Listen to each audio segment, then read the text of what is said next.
What's up guys, it's your boy Abdullah here, and I'm coming at you guys with a Shiranui zombie deck profile.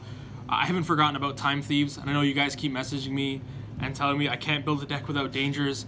This is a deck without dangers, and Time Thieves without dangers is coming soon too. But I just wanted to put this out because Shiranui is a deck that I played when I got back into Yu-Gi-Oh! Around Breakers of Shadow, and like some of the cards are really cool, and I just wanted to be able to play it again. The deck isn't so, like, we try to keep it as budget friendly as possible. There are some cards that are just there, but we'll suggest alternatives that you can play as well. So we'll get right into the profile, guys. We play 3 Ash Blossoms. I know Ash is expensive, but we know that the structure deck reprint's coming out. God bless reprints. You guys will be able to pick it up then. If you don't want to wait till then and you still want to play this deck, I would just play an Effect Veiler in place of the Ash Blossom or something like Ghost Ogre. But Veiler is just probably really insane in this format anyway. Ash has extra synergy in this deck because it's a fire zombie and a tuner, and I'll show you why that's relevant later on. And then we play the Gamma package.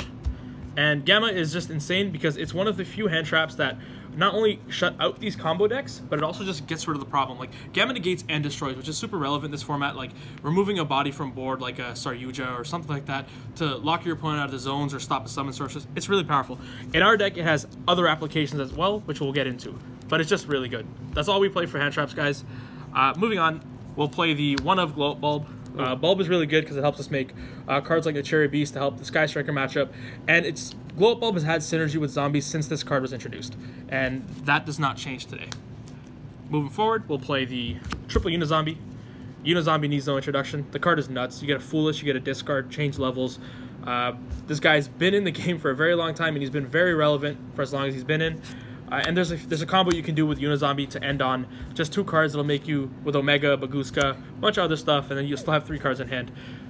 So yeah, Unizombie. Yeah, it's busted. Cause think about it, like, you don't actually have to do, like, okay, we were talking about this in the Time Thief video, right? You don't have to do all this cute stuff and be like, I made 6 negates with my board. Nah, dude, I made Baguska, I made Omega, you can't play through that. I made Azathoth Dweller, or like Azathoth and Dweller, you can't play through that. Yeah, like they can't red MD through Baguska. No, they can't red MD through Baguska, so it's like, alright, great, bro. Like, you're probably not gonna get to the point anyway. Alright, moving on. We play 3 Mizuki. Mizuki's insane, staple, not once per turn special summon. By the way, we lost Firewall, but that's okay because this is a little baby Firewall by himself. He's also an Earth, so he's relevant with Glow Up Bulb. We can make the Cherry Beast play, revive something out after. The card's really good, and we can recycle him from the graveyard with one of the new Shiranui cards that came out. We also play Gozuki. There's very minimal, like, normal summons in the deck that you really want to see turn 1. Gozuki is like, aight, but he's also Earth. So we can also use him with Glow Up Bulb. We'll mill a Mizuki with him, opening him with a Unizombie or a Unizombie and a Solitaria. We'll summon out another the same Omega, Dweller or Omega Baguska. The signature combo. The signature combo with 3 cards in hand still. Not just that, when Gozuki is sent from the field to the graveyard, you can banish 1 zombie from your grave, special 1 from your hand. It's another extender. It helps out. And it triggers your Shiranuis as well. It triggers all your Shiranuis because you banish them from the grave. And the guy Foolish is like, Foolish Reels at 1, right? So we play 2 more. Now moving into the Shiranuis, we'll play some of the older ones. We play Triple Solitaire. Solitaire is insane. You tribute a zombie monster, summon out 1 zombie tuner from your deck with 0 defense. And when he's banished, you can target one of your Shiranui monsters except Solitaire and summon him. The card is insane. Most of our combos start with either opening him or getting to him, and he's one of the few cards that'll help you recycle a lot of your resources. Because of Solitaire's ability to recur from the banish pile, it lets us play just one-ofs of some of the Shiranui monsters, so we have a little bit of a toolbox going on with the banish pile. The card's really good, and you know what? You guys have seen this guy for a very long time, so I won't get too much into him. Also, he combos really well with Gamma because he's a tribute for cost. So what the best, this is honestly the best combo. This is the signature combo. The signature combo, normal Solitaire, tribute summon, Ash Blossom, Gamma. Next game. You basically Gumlar for 2. You basically Gumlar for 2. That's sick. No, all jokes aside, the card's really good. Gamma gives us protection for the Solitaire. Now we'll move on to some of the one-of Shiranuis that we play. And some of these are the older ones. This is Shiranui Samurai, right? Nobody knows what this card does. Nobody knows what this card does, but he's been up for a really long time. And, like, I was talking earlier, and I was saying that, like, so Dryden Whiptail was insane, right? This is Dryden Whiptail with Shiranui Spirit Master. Explain how, sir. All right, so this guy's quick effect is you banish the Shiranui monster from your graveyard. He gains 600 attack until the end phase. Also, anything he battles gets banished. So Whiptail. So it's a Whiptail. But we banish this guy. And when he gets banished, you get a pop face-up card. Oh. Dryden Whiptail. There you go. That's another legendary 2-card combo. The deck is all 2-card combos. The signature. No, but in all seriousness, like, he does help us with spot removal. Being able to bring him back from the Solitaire is really relevant. And when he gets banished, like, he also lets us recur advantage as well. The card's really good. Like, you make a Colossus, I summon a Samurai, out your Colossus, we turn it into a grind game. Like, you don't, like, the card's just good. Also use the 4. That's a quick effect as well. It's a quick effect. That's why it's relevant, because it's a quick effect, so you right? can do it during main phase to pop something. Just don't let your opponent play. Like Summon Sork, nope. Battle Phase, like, okay, he outs everything, man. The card's nuts. Multi-roll, Summon Sorceress. Chaos Max. Counters the meta. Counters the meta. The meta counter right here. Alright, we'll go into the Spearmaster. We already talked about Spearmaster. When he gets banished, he gets to pop a face-up card. You guys were seeing this in 60-card Lightsworn decks back in the day. The card is still super relevant. He also has another effect. When he's normal summoned, you can special summon a Shiranui monster from your graveyard or your hand, but banish it when it leaves the field. So the guy's kind of like Debris Dragon and Marauding Captain. And he pops a card, so his utility is really nice. We only play one because we can recur him very easily with the Solitaire and with Samurai. Yeah, card's really good. And like he like triggers like the banish effects too for the Shiranui monsters. Yep, because like you summon him, and then some of the Shiranui monsters that you bring back, you want to get them banished. Like sometimes you can normal this guy, bring out the Solitaire, tribute the Solitaire, summon this Unizombie. Solitaire effect will Solitaire will be banished. Summon out the Samurai, link these into Sucker, use this effect, banish the Samurai, pop a card, banish a card. Wombo combo. Wombo combo. We're just showing you how Advantage works with the deck. Alright, and then moving on to the Spectral Sword. You guys have probably seen Spectral Sword already. Basically, when he's in the graveyard, he lets you synchro from grave using other zombie monster by banishing them. You can't use that effect the same turn he goes to the graveyard. It'd be a little insane if you could. But yeah, he lets you synchro from your grave, which is still really useful because he does let you get free material. And he's using the combo to be able to make Crystal Wing Synchro Dragon. So Crystal Wing's still a really strong card. He's also level 2, so he lets us hit those like numbers like 8 and 10, which will come up in the extra deck later on. So he's like Vayu. He's like Vayu, but like he's probably better than Vayu right now, to be honest. Because no one plays Vayu. Vayu can't really make Crystal Wing. Oh, whatever. Maybe Vayu can make Crystal Wing. I don't want to hate on Black Wing players. All right, this is one of the newer cards, Shiranui Squire. Basically, when it's normal summoned, you can special summon a Shiranui monster from a Shiranui Spectral Sword monster from your hand or your deck. But then you can't special summon monsters for the rest of the turn except zombie monsters. We don't care about that restriction for the most part, and it basically lets you go right into the Synchro 6 play or Synchro 7 play, which with a monster that's coming up. And when he gets banished, you get 2 Dark World dealings. Again, just another utility card, and just being able to like turn 1 you like kind of lock your opponent out of the game. Turn 2 you normal this and you go for the game shot. That's usually what you're doing with this card, and just having the ability to banish it to get a Dark World dealing, get a Glow Bulb in the graveyard, or get some other of your cards into the grave. It's just super useful for that. And then this is the new Spectral Sword monster. So his effect is that you can tribute him and then target 2 of your banished zombie monsters, including 1 Shiranui monster, and you can special them to the field except their effects are negated. Also, you can't summon zombies for the rest of the turn, whatever. Usually what you do with this guy is you'll tribute him, and you'll summon out Spectral Sword, and you'll summon out the other champ. Where is he at? Solitaire or whatever? No, you summon out Mizuki. Oh, it's any 2 monsters? Any 2 zombies? Except one has to be a Shiranui monster. So you'll summon Mizuki and like a Spectral Sword, or like Mizuki and something else, and like just to recycle your Mizuki, and you can. Oh, it's like a burial kind of. Yeah, it's like a burial, and then being able to, and that's one of the reasons why we don't play burial, because burial in itself doesn't do anything. Again, it's a card that it's a -1 inherently, and it needs you to like do other things to really make the burial whatever pay off. And in this deck, like we can't afford to do that. So this is how we recycle resources. You can basically just normal him, bring him out. You can make a level 7 zombie synchro play, and that level 7 zombie synchro can, just gain more advantage for your deck. And we'll get into the zombie when we go to the extra deck. Now, that's all the monsters that we play. Moving forward will be the spell cards. We play the 3 Call by the Grave. Again, this is more insurance to make sure that our Solitaire resolves, and it's also just really good against the meta right now. You can Call by the Grave the Hawk, Call by the Grave, Colossus in their graveyard, just relevant cards you play against. Not just that, like Call by the Grave it's just really good, because going first and going second, the card is powerful, but it has added applications in our deck because it gets to protect our Solitaire, and sometimes you really need Solitaire to resolve. Now we just play the power 1-ofs, Foolish Burial, Gold Sark, Monster Reborn, and 1-for-1. So Foolish Burial is just nuts. You send Gold Sark, send Mizuki, send Gozuki, trick of the effects, send the Spirit Master, normal the Samurai, and now you got Trident, Whiptail, all 2019. 2-card combo again. 2-card combo broken. All you gotta do is draw 1 of. Then we play Gold Sark. The card has really good utility in our deck just because most of the cards have effects when they're banished. So you can use Gold Sark to add a card back. You can use Gold Sark to pop a card. You can use Gold Sark to Dark World dealings. Like this card becomes so much, and it's so useful just in this deck. Then we got Monster Reborn. Reborn is just insane. This card lets us special something from the graveyard. Yeah. It's really good. You can like Whiptail, pop one of their monsters, and then like Reborn it. Crazy. But in all seriousness, it is just really good. Their graveyard is a resource, and it has a lot of cards that we want to recycle. Yeah, it's like a second deck. Exactly. Second hand, sir. Your deck. All right, the next card we play is 1-for-1. Again, 1-for-1. We're playing Glow Bulb. The card has added like synergy in our deck, sending a Mizuki to the grave, specialing out a Glow Bulb, banishing the Mizuki, summoning out a Gozuki, Gozuki effect, it is a big starter in our deck. It's a powerful card. Why wouldn't you play it? We don't play too many spells, and it helps us because we do play cards like Imperial Order for the traps, just because the Striker matchup can be a little bit annoying. But you main deck this? I main deck this. Yeah, the Striker matchup can be a little annoying, but you just win it with an Order. Yeah. And so if your regional metagame or your local metagame is like Striker heavy or decks that rely on spells, you just play Imperial Order and they can't play.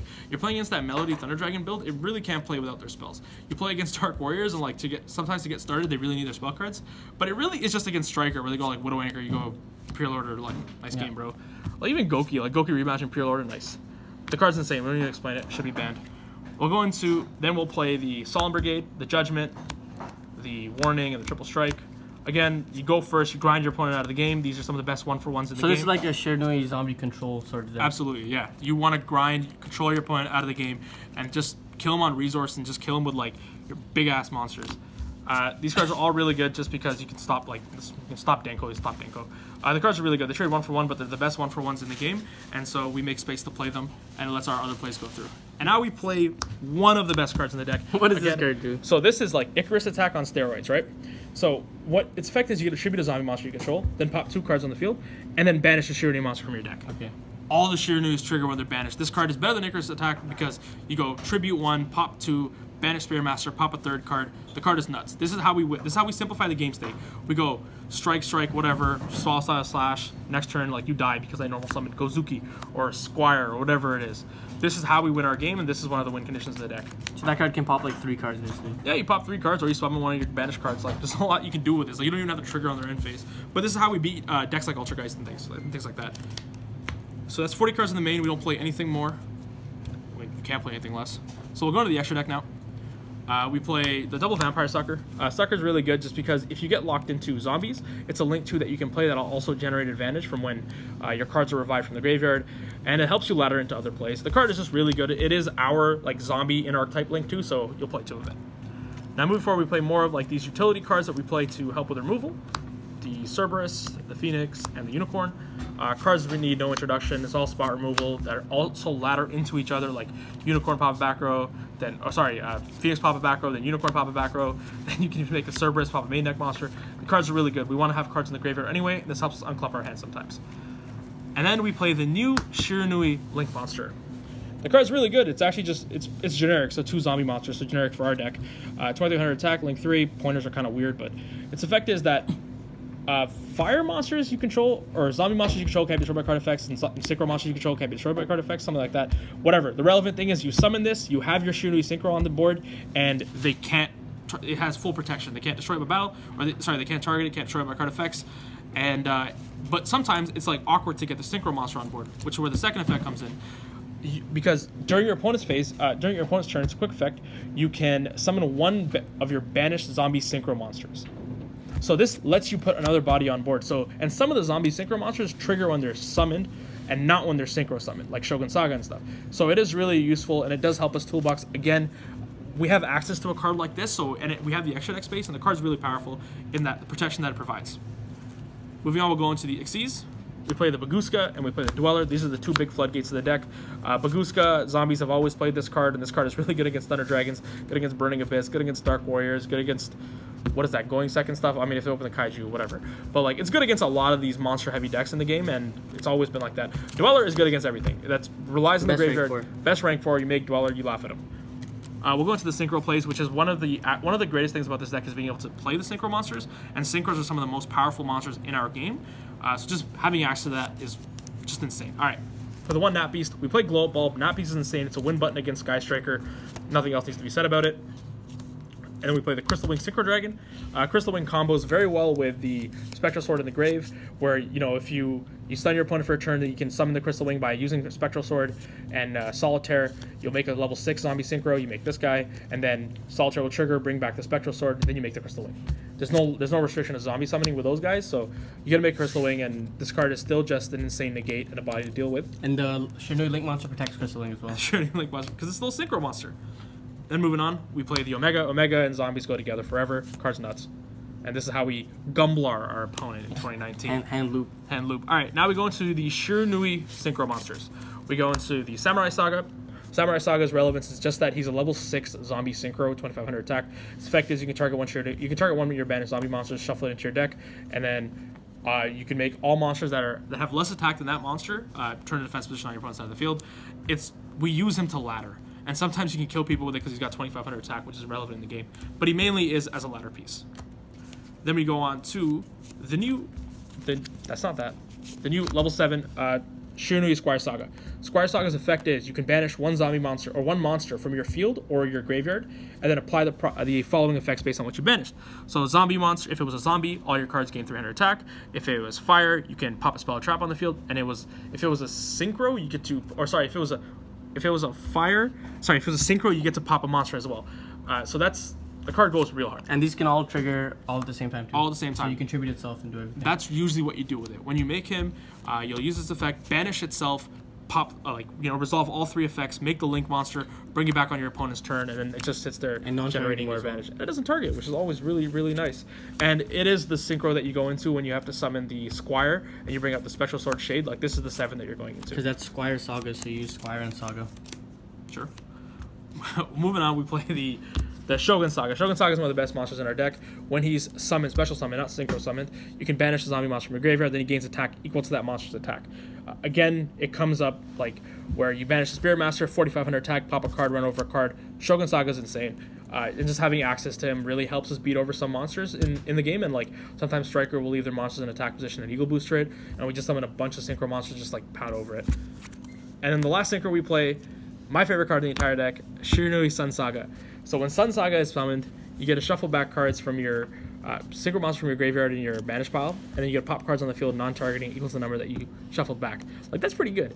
But it also gives you protection because whenever a zombie monster will be destroyed by battle or a card effect, you can banish a zombie from your graveyard instead. So you can banish, like, if the hue would be destroyed by something, like activate Regeki, sure. Like, banish Spirit Master, pop a card. Like, the card is free. It's a big beater, 3,500, and he just looks sick as hell, which is one of the biggest reasons to play this deck.